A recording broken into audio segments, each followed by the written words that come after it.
मित्रों, वंदे भारत मातरम। मैं doctor R C Tripund,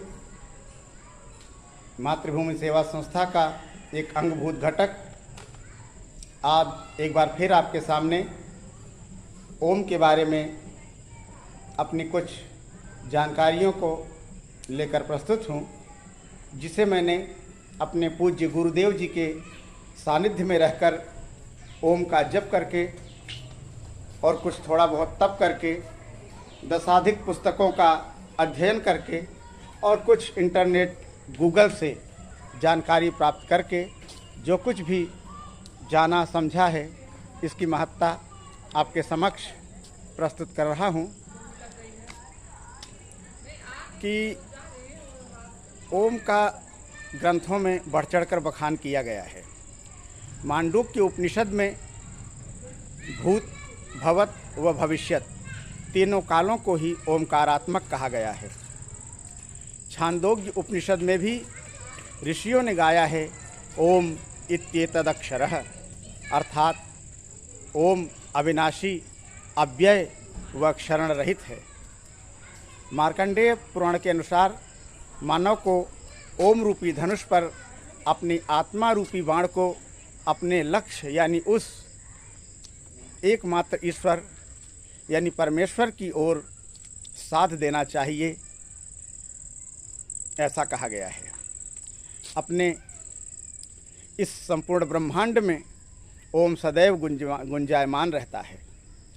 जीव सही और सतत अभ्यास से तथा उसके उच्चारण द्वारा इस ब्रह्मांड की गूंज से जुड़कर परमानंद की अनुभूति अवश्य कर सकता है।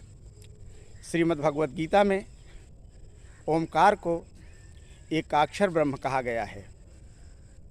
ओम इत्येकाक्षरम ब्रह्म व्याहरन् माम अनुस्मरन् यह प्रयाति त्यजन देहम स याति परमाम गतिम। ऐसा गीता के 8वें अध्याय के 13वें श्लोक में भगवान श्री कृष्ण ने कहा है। इसके अलावा योग शास्त्र के प्रणेता महर्षि पतंजलि ने भी ओम को ईश्वर का बोधक शब्द माना है। प्रसिद्ध वैज्ञानिक आइंस्टाइन ने भी ओम के महत्व पर बहुत कुछ कहा और ध्वनि के आधार पर ही ब्रह्मांड के परिचालन को प्रमाणित किया था, जिसे ब्रह्मनाद बताया गया है।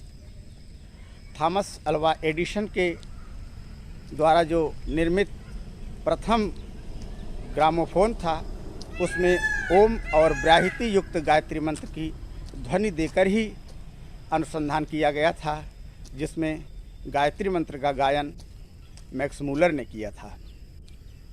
इस मंत्र के उच्चारण से उठने वाले गुंजन से मृत कोशिकाओं के भी जीवित हो उठने की रिसर्च अमेरिका आदि अनेक देशों में की जा चुकी है।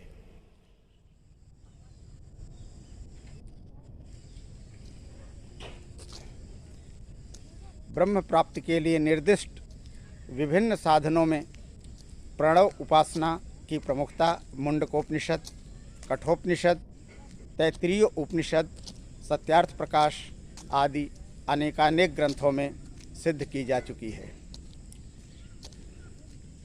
जैन संप्रदाय में